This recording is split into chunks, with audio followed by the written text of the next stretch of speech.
s'il y a des questions. Est-ce que vous auriez des conseils à donner à quelqu'un qui souffre d'insomnie chronique?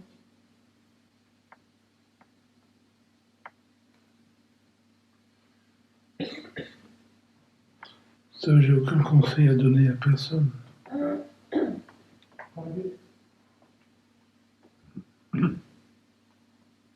Non, c'est un problème médical ou psychologique, mais dans les deux cas, je n'ai pas de compétences.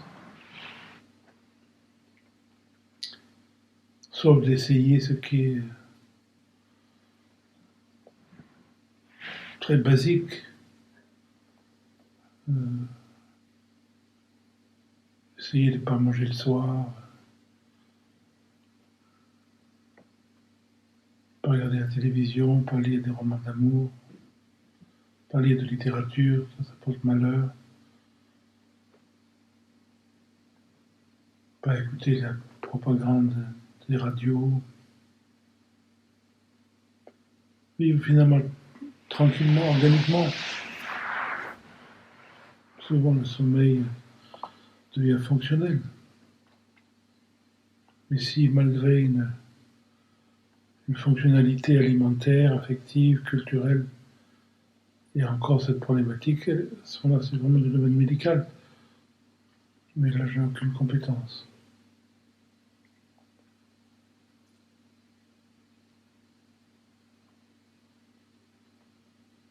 Normalement, quand on a compris profondément qu'il n'y a rien à accomplir dans la vie, qu'on a besoin de rien, on n'a plus de dynamique vers quoi que ce soit.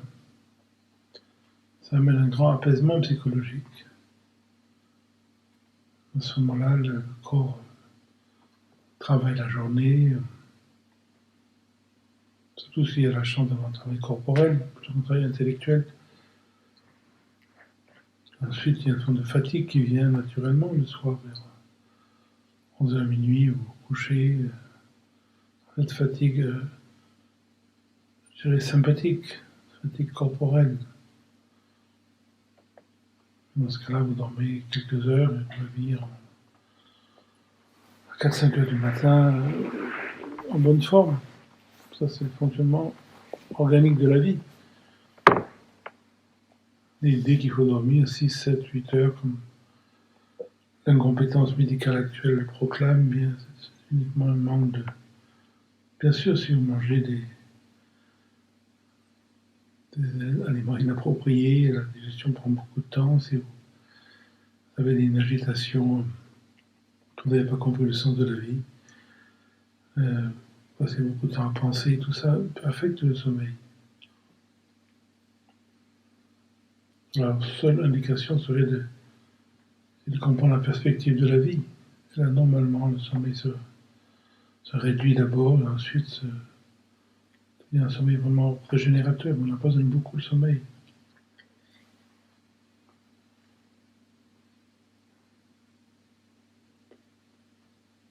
Indépendamment de ces banalités, je n'ai aucune compétence médicale. Ça peut être un problème vraiment médical. Ou psychologique, mais ça ne sort pas de ma compétence non plus.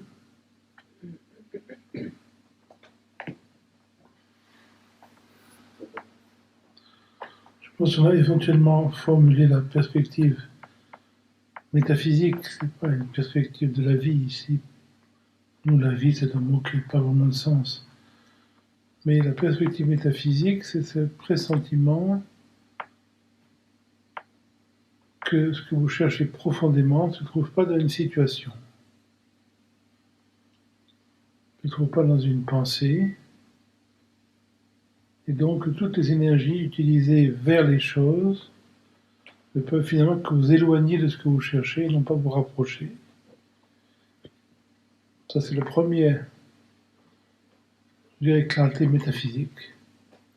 La deuxième clarté, quand vous avez compris où ne se trouve pas ce que vous cherchez, et que les énergies qui avant étaient utilisées pour le chercher dans le monde phénoménal, dans la vie fonctionnelle, ces énergies vont se déposer, vont se tranquilliser. À ce moment-là, il n'y a plus de stimulation pour avoir une nouvelle relation, pour avoir une nouvelle entreprise, un nouveau voyage, un nouvel apprentissage, un nouveau quoi que ce soit. Vous restez tranquille. Dans cette tranquillité, dans cette simplicité, va éventuellement venir une deuxième compréhension qui est la perspective géométrique métaphysique, qui est de voir en un seul instant non conceptuel que ce que vous cherchez est derrière vous et non pas devant vous.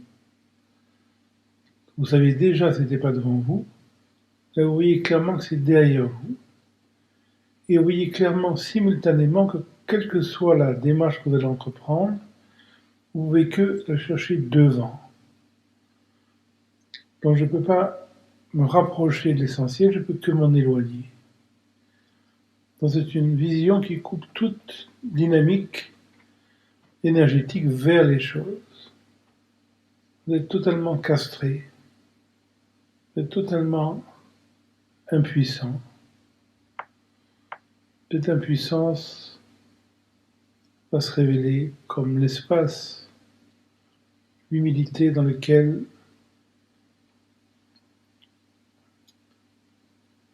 le pressentiment de ce que vous êtes va s'éveiller, non pas de manière objective, non pas comme un accomplissement, non pas comme une expérience, mais comme une non-expérience, comme un pressentiment, à jamais présent, mais à jamais non objectif. Et c'est dans ce silence d'objectivité, dans ce silence de concrétisation, que finalement va se continuer la vie. À ce moment-là, il n'y a plus de perspective de vie. La vie devient fonctionnelle. La chose la plus simple devient la plus extraordinaire, et les choses qui avant vous semblaient extraordinaires vous paraissent extrêmement simplistes. Donc il n'y a plus de place pour le raisonnement, il n'y a plus de place pour la réflexion, il n'y a plus de place pour la discussion, pour l'explication, pour la justification, pour la critique, pour le remords, pour le regret, pour l'anticipation. Toutes ces modalités psychologiques vont progressivement se réduire. Et donc, ce dont on parle des fois ici, c'est cette perspective métaphysique. Mais ce n'est pas une perspective de vie comme un Américain qui pense que l'American Way of Life, c'est la manière de vivre, ou un Indien qui pense que la manière indienne de vivre est la manière juste, ou les malheureux Français qui sont attachés à soi-disant la manière de vie française comme étant de quelconque intérêt, par ce genre de banalité puérile, non. Ne nous concerne pas. La seule perspective, c'est celle métaphysique.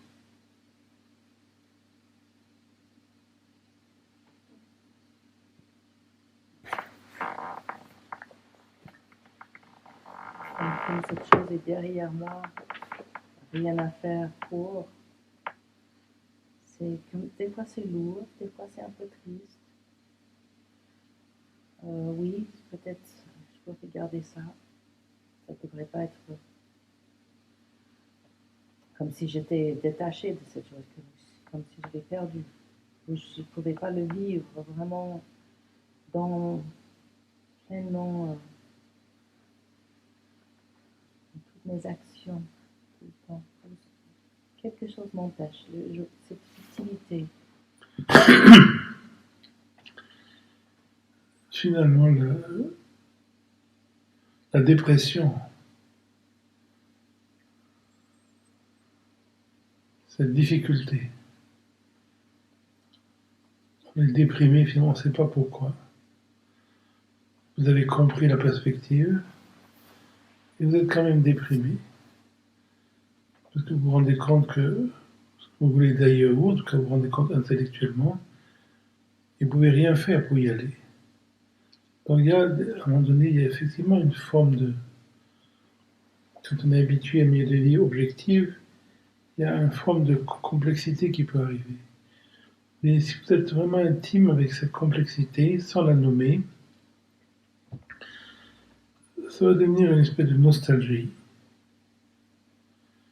Une nostalgie dont on ne savait pas quoi. C'est pas la nostalgie d'un homme, c'est pas la nostalgie d'une relation, c'est pas la nostalgie de. C'est une nostalgie tout court. Et quand vous suivez cette nostalgie intimement, ça va devenir un pressentiment. Et quand vous suivez ce pressentiment, c'est comme quand vous sentez un parfum, vous suivez le parfum, vous allez arriver à la source du parfum. Donc ce passage de ce moment difficile, on pourrait dire négatif, vers la source, c'est un passage inévitable. L'ego a utilisé tout son potentiel, toute sa capacité. Il se rend compte que s'il essaie d'autres choses, ce sera dans le milieu desquels une répétition de la mémoire du passé. Donc il sait que ce qu'il veut, c'est le nouveau, mais le nouveau n'est pas dans la mémoire. Donc il y a cette espèce de difficulté de dire, mais alors à quoi ça sert? Qu'est-ce que je peux rien faire? À quoi sert ma vie? C'est normal d'arriver, les gens intelligents arrivent à ce point-là. Les gens stupides n'y arrivent pas, parce que les gens stupides vont faire un nouvel apprentissage, apprendre l'anglais, apprendre le sanskrit, ils vont en Inde, ils font du yoga, ils se meuvent d'une telle manière, ils vont acquérir des outils, ils vont faire des rencontres. Donc les gens stupides n'arrivent jamais à ce moment difficile, toujours en train de se chercher une solution. Et ceux qui ont la grâce d'avoir ce moment difficile dans lequel je ne sais rien, mais vraiment rien, il faut avoir cette humilité de vivre ce moment, sans le compenser, sans dire peut-être demain c'est ruin, non, il n'y a pas de demain. Maintenant, totalement intensément, ce ressenti va vraiment devenir une sorte de nostalgie. Déjà, la nostalgie va commencer un peu à vous porter. Vous ne savez pas vers quoi, mais quelque chose commence à vous porter. Et puis, la nostalgie va devenir un pressentiment. À ce moment-là, quand il y a un pressentiment, il y a une espèce de clarification qui se fait. Votre vie devient claire. C'est pas ce que vous faites qui devient clair, c'est la direction. C'est pas une direction conceptuelle, vous ne savez pas pourquoi, mais vous le savez. Un peu comme des fois, il faut faire quelque chose, vous ne savez pas pourquoi, mais il faut le faire. C'est ça le pressentiment. Même si ça ne rentre pas dans votre schéma de sécurité habituel. Et ce pressentiment va vous amener à la source. Donc il faut accepter ce passage, un peu cette traversée du désert.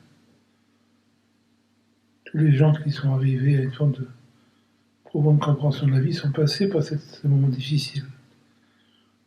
Mais beaucoup de gens ne laissent pas venir parce que dès qu'ils ont cette difficulté, alors qu'est-ce que je dois faire? Qu'est-ce qui est mieux? Je fais ça ou je fais ça?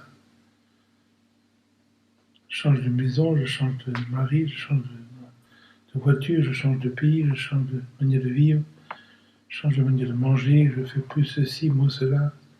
Je vais me reprendre en main, je vais faire ça, je vais aller là-bas, je vais me transformer. Donc je n'ai jamais la place pour cette espèce de dépression. Mais une dépression dans laquelle on n'est pas déprimé.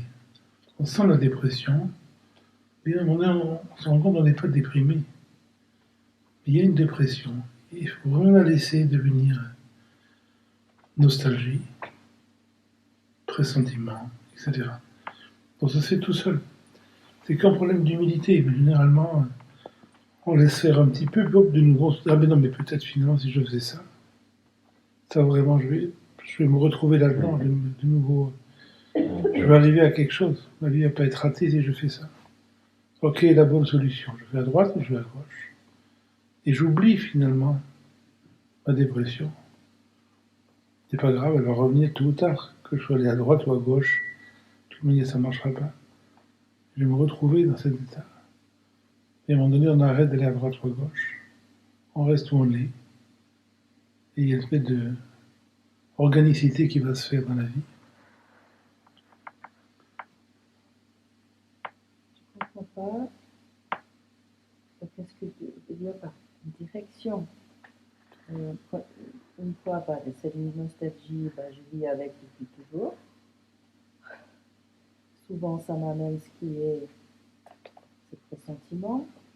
Ok. Après, tu as parlé d'une direction, je ne comprends pas. Comme il n'y a pas de direction. Une direction c'est une direction dans la non-direction. Il n'y a pas de direction, mais il y a une évidence. Tu peux rencontrer quelqu'un, tu dis voilà, je ne vais pas vivre avec, c'est une évidence. Il est petit, il est moche, il est pauvre, il sent mauvais, mais je sais que je dois vivre avec. Des fois, je rencontre quelqu'un, il est grand, il est beau, il est riche, il sent bon, et je me rends compte qu'il ne faut rien faire avec. Pourquoi? Je ne sais pas pourquoi. C'est une évidence. Donc on dit il y a une évidence qui passe sur les choses, mais qui me porte. Bien sûr, cette nostalgie est là depuis toujours. Cette nostalgie, c'est ça qui a fait le fait d'être né. Il n'y aurait pas cette nostalgie, on ne serait pas né. C'est parce que cette nostalgie précède la naissance. Cette nostalgie porte la naissance. Et celui qui ne vit pas dans la superficialité va très vite avoir cette nostalgie. Les enfants très jeunes ont cette nostalgie. Puis les parents sont terribles avec les enfants. Mais pourquoi tu restes à rien faire, reste pas tranquille, fais quelque chose, etc. Donc on force les enfants à penser, à s'agiter, à bouger. Fais du cheval, fais du piano, fais de la danse, fais du karaté, etc. Les parents font des dictateurs invraisemblables sur les enfants. Un malheureux enfant qui a envie simplement de rien faire, on vit cette nostalgie, il ne peut pas le faire. Après, il va être happé par le monde, gagner sa vie, ensuite il faut être marié, ensuite il faut des enfants. Bien sûr, le bêtisier que lui vend sa famille et la société pour réussir, etc., etc. Et malgré ça, la nostalgie est toujours là. Donc il y a une forme de porosité dans la vie. Donc malgré, à un moment donné, la réussite, malgré un bon mariage, des enfants équilibrés, un bon travail et de l'argent, je me rends compte que finalement, il manque toujours l'essentiel. Je ne sais pas ce qui manque, mais ça manque toujours. Donc il y a une forme de clarification qui va se faire. Donc bien sûr, cette nostalgie est là depuis toujours, mais cherchez une conclusion objective. J'ai l'impression que vous cherchez comme si quelque chose pouvait arriver. Non, ça n'arrive pas. Ce qui arrive est de l'ordre du cinéma. Si, par manque de pédagogie, certains sages ont décrit leur ouverture comme étant un événement, c'est simplement parce que les mots ne peuvent pas permettre une autre formulation qu'une formulation de cause à effet, qu'une formulation dans l'espace et le temps. Mais c'est une mauvaise formulation. Vous avez la conviction qu'il n'y a rien à arriver. Ce qui arrive n'a aucune importance, c'est ce qui n'arrive pas qui est important. Le cœur de la vie, c'est ce qui n'arrive pas. Pourquoi? Parce que c'est ce que vous êtes. Tout ce qui arrive est un épiphénomène. Donc petit à petit, l'accent sur ce qui arrive va se déplacer vers ce qui n'arrive pas.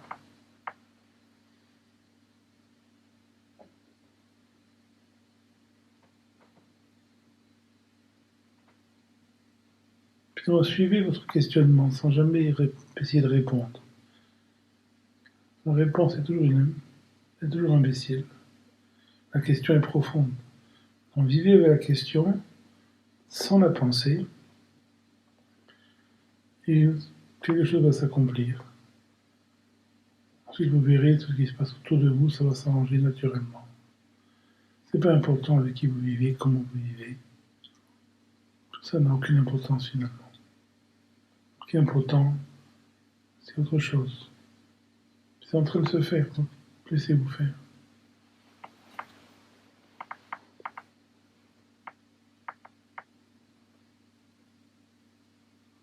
Il dit que la nostalgie précède la naissance. Ce de quoi on a nostalgie, Non, c'est pas que j'aime. Qu'est-ce qui précède la naissance?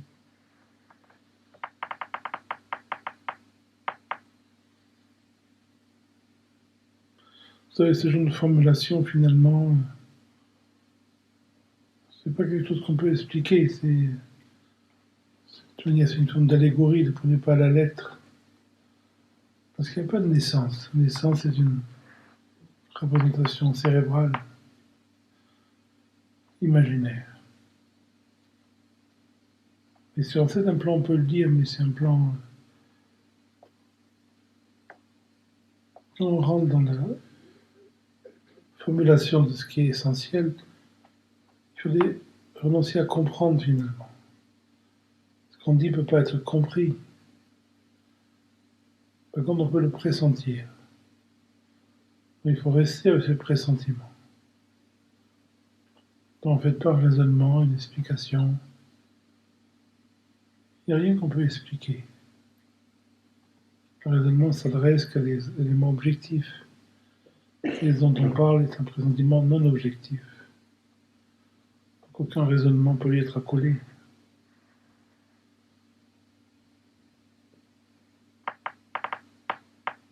On ne peut pas comprendre l'amour finalement. Oui, ce pressentiment, c'est l'amour. L'émotion qui est à la base de la vie, c'est l'amour. Ce qui fait bouger les êtres humains, c'est l'amour. Mais bien sûr, ils croient que c'est l'amour d'un homme, d'une femme, d'un chien, d'un enfant, d'un pays, d'un corps, d'un compte en banque ou d'une voiture. Mais ça, c'est pas vrai. Mais c'est l'amour quand même. La vraie motivation de la vie, c'est l'amour. Mais dans le sens profond. Et même on ne sait pas ce que ça veut dire, parce que ça ne veut rien dire.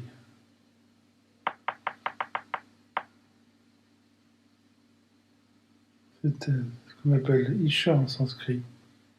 C'est le désir, mais dans le sens ultime. Pas le désir pour quelque chose, mais le désir, ce qui fait, on dit, l'exemple qu'on donne en Inde, on dit ce qui fait pousser les herbes, ce qui fait s'accoupler les animaux, c'est Isha. C'est la nature de la vie. La vie est créée par le désir. C'est pas un désir personnel, c'est un désir cosmique. Les saisons viennent du désir, etc. Le soleil, la lune, tout ça, c'est une prolongation du désir.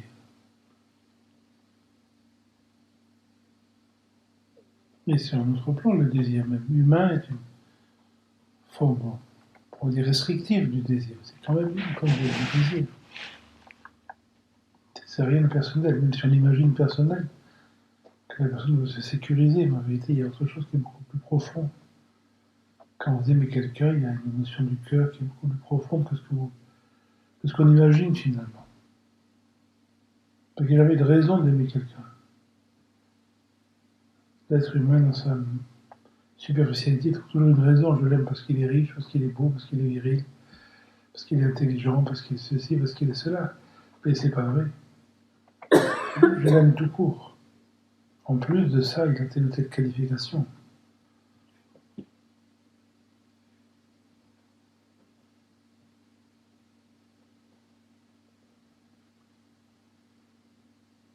Et c'est vrai pour tout, quand vous aimez votre chien, c'est la même chose. Au début, vous aimez votre chien parce qu'il est beau, parce qu'il est fort, etc. Puis quand il est vieux, galeux, et tout tremblant, vous l'aimez autant. Bon, c'est pas vrai que vous aimiez en lui ses qualités de beauté, de force, etc. À l'époque, par votre superficialité, vous n'avez pas compris, vous croyez que vous l'aimiez parce qu'il était beau, parce qu'il était fort, mais vous l'aimiez tout court. Et je besoin de justifier l'amour, parce que l'être humain a tellement peur de l'amour, parce que dans l'amour, il n'y a pas de sécurité. Cette peur de l'amour me fait toujours donner des conditions. J'aime cette personne à cause de ça, parce qu'il est comme ça. Et en vérité, il n'y a pas de raison pour aimer. Pas de raison, parce que c'est la motivation essentielle de la vie.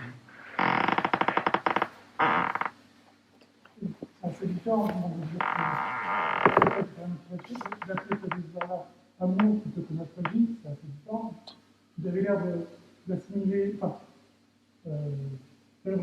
précède la naissance d'un projet. Oui, je peux dire c'est, Négatif je- alors ça veut dire que c'est l'amour. je peux dire c'est l'amour, c'est la même chose. C'est cette force de la vie finalement. Vous savez, les mots sont toujours des formes de concessions. Je peux jamais savoir, et vous pouvez jamais savoir ce qu'on entend par le mot vie, par le mot amour, par le mot pressentiment. Votre compréhension de ces mots est différente de la mienne, donc on va se mettre d'accord en disant voilà, mais vous avez raison, c'est telle chose, mais en vérité, on s'est mis d'accord sur un mot qu'on comprend tous les deux, peut-être à l'opposé. Donc la compréhension du langage est une compréhension extrêmement superficielle. Ce qui nous intéresse ici, c'est de pressentir ce qui est au-delà du langage. Donc on emploie un langage des fois exprès pour se mettre une forme de confusion, pour pas justement pouvoir créer une forme de sécurité, dire voilà c'est comme ça, non c'est pas comme ça. Dans les religions, dans les enseignements spirituels, il y a cette espèce de besoin de concrétiser les choses. Donc les gens disent voilà, ben, c'est comme ça. Si vous pratiquez tel exercice, vous allez arriver à cette chose-là. Mais ça, c'est une forme de conte de fées. En approche métaphysique, il n'y a rien à arriver, il n'y a rien à pratiquer. Il n'y a pas de conte de fées. Donc tout le langage est une forme d'ultime concession. Il faut le voir vraiment comme une forme poétique. Quand vous écoutez un poème, vous ne dites pas après est-ce que c'est juste, est-ce que c'est faux. Non, c'est ni juste ni faux, c'est un poème. Le poème ne se situe pas dans les catégories juste ou faux. La beauté n'est pas juste ou pas fausse. Il y a des moments où tel poème vous touche, et d'autres moments ça ne vous touche pas du tout. Donc là c'est pareil, des fois il y a une formulation qui peut vous toucher, des fois d'autres formulations qui vous laissent comme indifférent. Mais quand la formulation vous touche, oubliez la formulation. Quand le poème vous touche, oubliez la phraséologie du poème. Gardez le parfum. Là, c'est pareil, s'il y a une formulation qui vous touche en certain plan, oubliez-la immédiatement. Elle ne veut pas dire ce qu'elle veut dire. Elle veut dire ce qu'elle ne veut pas dire. Tant que vous allez comprendre ce qu'elle veut dire, vous ne comprenez pas ce qu'elle veut dire. Le renoncement à comprendre ce qu'elle veut dire est l'espace dans lequel ce qu'elle veut dire peut jaillir en vous.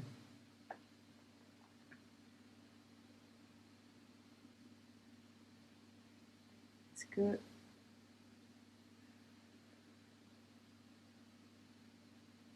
cette non-satisfaction, cette exigence, je peux à la fois rien faire, être très exigeant avec moi-même, être insatisfait. Est-ce que cette insatisfaction, c'est aussi ce pressentiment que, je sais pas, parce que j'aimerais quand même peut-être réussir les choses. L'exigence vient de l'ego. Vous n'allez pas être exigeant avec vous-même, vous avez à vous aimer. L'exigence, c'est un manque d'amour finalement. Comme les gens qui sont exigeants avec leurs enfants. Il ne faut pas être exigeant avec les enfants, il faut aimer les enfants. Puis on aime les enfants, l'éducation est facile. Puis on est exigeant avec soi-même, tout est complexe. Pourquoi être exigeant? Vous êtes exactement comme vous devez être. Il n'y a pas à être exigeant. Suivez vos capacités, bien sûr. On ne vous dit pas de ne pas faire le ménage, de ne pas faire la cuisine. Mais vous le faites selon vos capacités, je dirais légèrement, joyeusement. Pourquoi être exigeant? C'est la bonne question. C'est un côté un peu chrétien, un peu chez les malheureux chrétiens, qui ont cette espèce de fantaisie sur la souffrance. Il faut être malheureux finalement pour être profond. Non, la souffrance est une forme d'imbécilité. Il n'y a pas à souffrir, il y a à voir la perspective. Donc pour ça, l'exigence n'a pas de place. Vous devez vous regarder un seul instant et aimer ce qui est là. Pourquoi? Parce que vous n'avez rien d'autre. Ce que vous êtes, c'est votre outil qui vous a été donné pour découvrir la vie. C'est pas un outil à transformer, c'est pas un outil à arranger, c'est pas un outil à purifier, c'est pas un outil à fabriquer, c'est un outil à écouter, à aimer. En l'écoutant, en l'aimant, qu'il va donner tout son potentiel, comme un enfant. Comme on dit rien à un enfant, il va donner son potentiel. Il faut commencer à exiger que l'enfant fonctionne comme un singe qui répète les stupidités de ses parents. Alors l'enfant commence à vivre dans une forme de prison. Et ensuite, il va rechercher cette prison parce que ça va être sa sécurité. Pour répéter ces schémas enfants, c'est ça qu'on appelle l'éducation, généralement. Mais nous, on n'est plus des enfants. Donc on se rend compte, quand j'ai la moindre exigence avec moi-même, c'est un manque d'écoute. Ça veut dire, je pense que je devrais être différent. Je peux être différent. L'approche, je suis comme ça. Dans cette acceptation, il y a changement, parce que pourquoi le changement, c'est la vie. Vous étiez différente hier, vous serez différente demain. Vous n'avez rien à faire pour ça. Votre maturité ne dépend pas d'une exigence. Elle vous est donnée malgré vous, jamais à cause de vous. Donc arrêtez de vous donner des exigences, c'est vraiment important. Rendez-vous compte, c'est l'ego. L'exigence, c'est comme dans une pause, aller juste un millimètre plus loin pour sentir le corps. Non. Dans une pause, on ne doit pas sentir le corps. On arrête avant de sentir le corps. C'est comme ça que le corps se libère, le psychisme se libère. Puis le psychisme a besoin de se sentir. Donc on exige quelque chose, on attend quelque chose, on est fier de quelque chose. Donc évidemment, on est triste de quelque chose, donc évidemment, on a honte de quelque chose. Bien sûr. Mais si vous n'êtes plus fier de quoi que ce soit, vous n'avez plus honte de quoi que ce soit. Pourquoi? Parce qu'on est exactement comme on est, avec nos limites, avec notre vulgarité, avec notre arrogance, avec notre manipulation, avec toutes nos qualifications. On a besoin d'être comme ça, la preuve, on est comme ça. Il n'y a que l'amour qui peut amener cette lâcher prise de l'exigence. N'exigez pas, aimez ce qui est là. Chaque fois que vous voyez, vous devez rigoler quand vous vous voyez. Quand vous voyez en train de mentir, quand vous voyez en train de séduire, quand vous voyez en train de prétendre, quand vous voyez en train de défendre, quand vous voyez en train de... C'est amusant de voir comment on fonctionne. Et ne vous inquiétez pas, vous n'êtes pas unique, on est tous pareils. Tout le monde fonctionne pareil. À des degrés différents, bien sûr. Il y a des gens plus grands, il y en a qui sont plus petits. Mais on a tous le même métabolisme. On a tous le même fonctionnement. Chacun pense qu'il est le seul à être comme ça. Tout le monde est normal. Moi, je suis vraiment un cas pathologique, mais il n'y a que moi. Non, il n'y a que des cas pathologiques. Et s'il n'y a que des cas pathologiques, c'est-à-dire que tout le monde est normal. Parce que si tout le monde est un cas pathologique, c'est-à-dire que cette pathologie, c'est la norme. Donc, elle n'est pas pathologique. Donc, tout va bien. Vous êtes exactement comme tout le monde.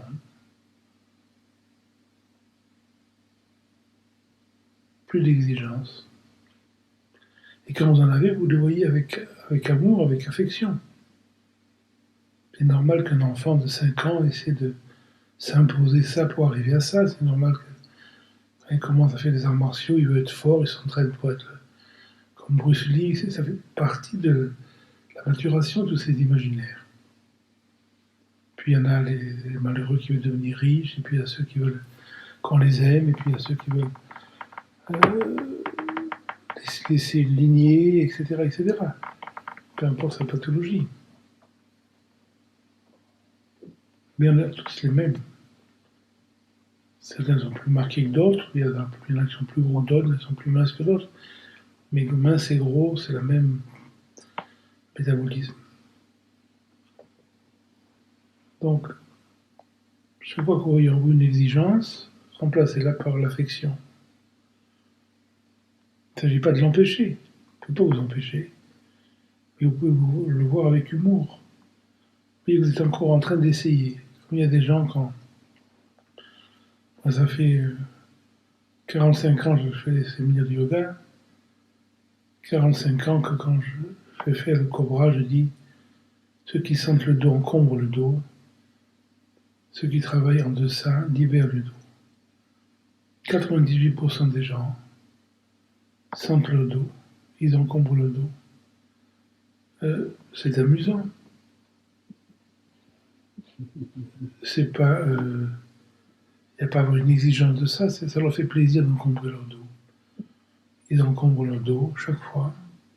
On leur dit 1000 fois, vous ne devez pas sentir le dos. Qu'est-ce qu'ils font? Ils cambrent au maximum. Voilà. Et après, ils trouvent bizarre d'avoir des problèmes de dos. L'être humain ne peut pas écouter. Il peut rarement écouter. On est tous comme ça. Donc il faut le voir sur soi-même, ça fait rire. Après on voit sur les autres qui sont comme nous-mêmes, ça fait rire aussi. Mais il faut d'abord le voir sur soi-même. Et là, il n'y a plus d'exigence, qu'on ne peut pas changer. Quand on voit qu'on ne peut pas changer, il y a un changement qui se produit. Qui est un changement d'être devenir sans attente avec soi-même. Et quand on est sans attente avec soi-même, on est sans attente envers l'environnement. La vie devient extrêmement facile. On n'est plus rien à votre enfant, plus rien à votre mari, plus rien à votre chien, plus rien au gouvernement, plus rien à l'opposition, plus rien aux voisins. Ne demandez pas aux gens qui ne comprennent pas de comprendre ce qu'ils ne peuvent pas comprendre. Donc vous découvrez une vie de facilité, sans problème psychologique, sans vous sentir jamais abandonné, sans vous sentir jamais trahi, sans vous sentir jamais quoi que ce soit de négatif, parce que c'est pas possible. Personne ne vous trahit, les gens font ce qu'ils ont à faire. Personne ne vous abandonne, les gens vont où ils doivent aller. Je ne suis pas un pot de fleurs pour être trahi, pour être abandonné. Ce que je suis n'est pas abandonnable, pas trahissable. C'est important de voir ce mécanisme de l'exigence et le remplacer affectueusement, doucement, progressivement par une affection sans limite, sans demande. Et vous verrez, votre fonctionnement sera encore plus fonctionnel. Vous ferez le ménage plus vite, vous ferez... Parce que quand il y a exigence, il y a tension. Quand il y a tension, on va plus lentement. Si vous voulez donner un coup de poing, le fait même de vouloir le donner ralentit le mouvement. Quand on frappe, il faut frapper sans vouloir. Un boxeur frappe, c'est pas lui qui décide, ça frappe tout seul. La vie est comme ça. Les choses doivent se faire malgré nous, jamais à cause de nous.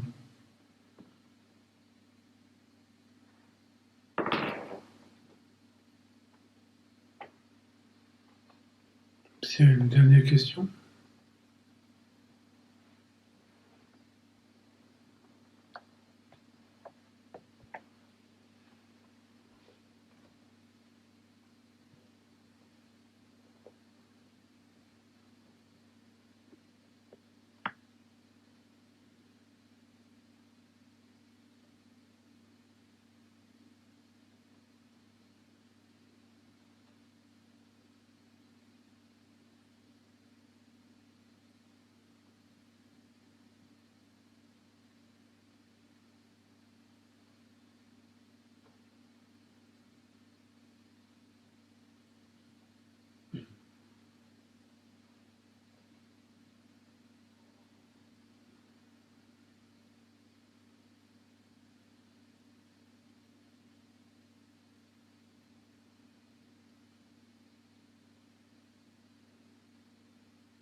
L'amour et la sécurité. L'amour et La sécurité d'aimer n'a pas de sécurité. Vous avez dit ça tout à l'heure. vous savez quelle sécurité vous avez dans l'amour. La personne que vous aimez peut se écraser le lendemain, avoir un cancer le lendemain. C'est pas pas d'amour dans la sécurité. Sécurité, c'est un concept finalement. La vie, c'est de l'insécurité à chaque instant. Et s'il n'y a que l'insécurité, ben, ça veut dire qu'il n'y a pas de sécurité. Mais s'il n'y a pas de sécurité, il n'y a pas d'insécurité non plus. Parce que ces concepts ne valent que l'un par rapport à l'autre. À un moment donné, je me rends compte que la vie est ni sécure ni insécure, elle est ce qu'elle est. Je suis pas obligé de la classifier avec telle ou telle qualification.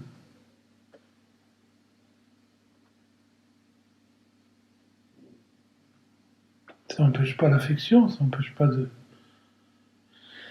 vivre avec quelqu'un, ça n'empêche pas de vivre avec un harem, chacun selon sa culture, etc. Mais ça empêche de demander à quoi que ce soit ce qui n'a pas cette chose. Ce que vous demandez dans l'amour, c'est finalement la tranquillité. Et personne ne peut vous donner ça. Donc que ce soit un grand amour, un petit amour, vous demandez la même chose. Vous demandez, vous avez cette impression que dans cette situation, finalement, tout va aller bien. Mais ça ne peut pas durer. Que ce soit une nouvelle voiture, une nouvelle femme, un nouveau chien, une nouvelle maison, une nouvelle nationalité, un nouveau gourou, à un moment donné, il y a quelque chose qui va manquer. Parce que ce que vous cherchez, c'est votre tranquillité. Votre tranquillité, elle est en vous. Elle n'est jamais dans les situations. Donc la sécurité est symbolisée par une situation momentanément. Je me dis, si j'ai cette voiture, je serai plus heureux des hommes. Si j'épouse cette femme, je serai plus heureux des hommes. Plus tard, si je divorce de cette femme, je serai plus heureux des hommes. Mais pourquoi attendre demain, finalement? Quand je me rends compte que la joie que me procure la situation, quand je le vis, la situation n'est pas là, cette joie est en moi, il y a une métamorphose qui va se faire. Quand vous êtes très intime avec vous-même, vous vous rendez compte que quand vous vivez la satisfaction de désir, au moment de l'intense satisfaction, l'objet désiré n'est pas là. Quand vous avez un orgasme, pendant quelques instants, vous oubliez votre partenaire. Quand vous venez d'acheter ou de voler une nouvelle voiture, pendant quelques instants, la joie que vous avez est sans la voiture. Mais trois mois après, cette voiture laisse indifférent. Vous voulez une autre voiture. Vous achetez la voiture, vous la volez. Quelques instants, vous êtes vraiment joyeux. 3 mois après, vous voulez une autre voiture. Ça vous prouve que la joie n'était pas dans la voiture, n'était pas dans la femme, n'était pas dans l'enfant, n'était pas dans la situation. Mais était en vous. Et la situation vous a momentanément permis de revenir à vous-même, à cette satisfaction qui est. La satisfaction est en nous, elle n'est jamais dans les situations. C'est par manque d'investigation, je crois, que la joie est dans les situations. Donc, à un moment donné, je me pose la question, est-ce qu'il n'y a pas une possibilité d'aller directement vers la joie sans passer par la situation? Évidemment, c'est ça le début de la recherche, pour le dire spirituelle, pour puis une expression qui n'a pas grand sens. Jusque-là, la plupart des gens se disent c'est normal, j'ai un homme, je suis heureux, j'ai une femme, je suis heureux, j'ai un enfant, je suis heureux, j'ai une voiture, je suis heureux, je suis en bonne santé, je suis heureux, j'aime le gouvernement, je suis heureux, le voisin est gentil, je suis heureux. Il y a une personne sur un million qui se dit est-ce que mon bonheur dépend vraiment de ceci ou cela? Et à ce moment-là, je vais explorer intimement mon mécanisme et je m'aperçois que chaque fois que je suis avec un homme ou avec une femme, c'est le même bonheur. L'homme et la femme sont différentes, mais c'est le même bonheur. Chaque fois que je jette une voiture, c'est le même bonheur, mais la voiture est différente. Donc à un moment donné, je me rends compte que la satisfaction d'une situation ne vient pas de la situation, qui elle est variée et multiple, mais vient de moi-même. Elle me ramène à moi-même. Et donc finalement, l'investigation du yoga, c'est comment aller pointer directement vers cette satisfaction sans passer par l'objet, ce qui n'empêche pas l'existence des objets. En effet, on n'est pas séparé de l'environnement, donc on rencontre des voitures, on rencontre des hommes, des femmes, des chiens, des maisons. Ça fait partie de la vie. Mais à un moment donné, on ne demande rien à ces choses-là. Quand vous ne demandez rien, vous devenez fonctionnel avec l'environnement. Si vous ne demandez rien à votre femme, rien à votre enfant, rien à votre amant, rien à votre maîtresse, rien au gouvernement, rien à votre corps, vous allez voir comment la vie est paisible. Et vous ne demandez rien parce que vous savez que ces choses-là n'ont rien pour vous. Parce que ce que vous voulez vraiment, c'est cette tranquillité. Et ça, personne ne peut vous donner, aucune femme, la plus belle des femmes, ne peut pas vous donner cette tranquillité. Oui, quelques jours, quelques mois peut-être. Mais après, il va manquer quelque chose. Quand vous allez voir quelqu'un d'autre. Donc, à un moment donné, l'amour des objets est remplacé par l'amour tout court. Finalement, l'amour de cette chose, l'amour de la joie. Et les objets tournent à leur place, ils ont leur place, ils ont leur beauté. Il y a une très grande beauté dans les relations humaines, dans les relations harmonieuses, dans les relations de vie, bien sûr. À condition de ne pas s'y chercher, sinon on est toujours déçu. Les gens vont de déception en déception. Chaque fois ils sont amoureux, mais là, j'ai jamais senti ça. Jamais senti une femme comme ça. Puis quand on m'a c'est une autre femme, j'ai jamais senti ça. Ils n'ont jamais senti ça. Passer sa vie à jamais sentir ça. Il n'y a rien à sentir. Tant que je sens, tant que je sens quoi que ce soit, c'est que je sens rien. Je suis dans mon imaginaire. Dans l'amour, il n'y a rien à sentir. Il y a une évidence, une résonance. C'est ce que je sens rien. Voilà, ça c'est mon amour profond que j'ai de l'environnement.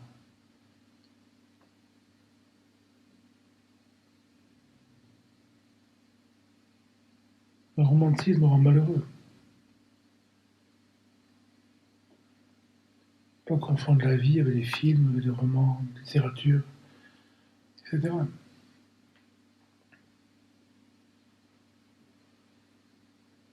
Dans l'amour, c'est un amour global, qui des fois s'incarne précisément, bien sûr. Vous ne pouvez pas coucher avec tout le monde, vous ne pouvez pas vivre avec tout le monde, vous ne pouvez pas nourrir tout le monde, vous ne pouvez pas partir en voyage avec tout le monde, donc il y a une espèce de sélection qui se fait. Mais ça veut dire que vous aimez plus ces gens-là, non. Vous aimez autant le voisin.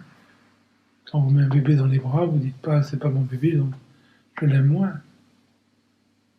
Voilà. N'importe quel bébé dans vos bras, vous l'aimez autant. On est n'importe quelle personne que vous rencontrez, vous l'aimez autant.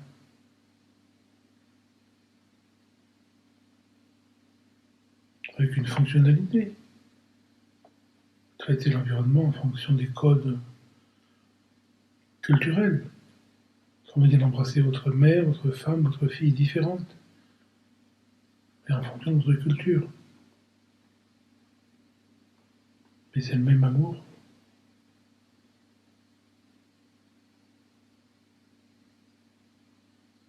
Mais dans cet amour, il n'y a pas de sécurité. Vous êtes là pour tout donner et rien demander. Ça, c'est le cœur d'une vraie relation. Donnez tout et demandez rien.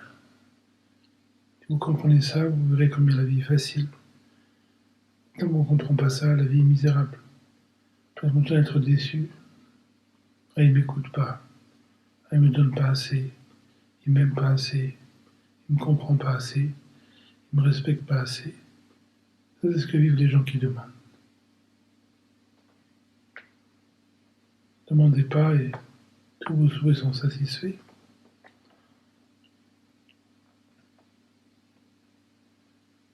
Passez une bonne soirée.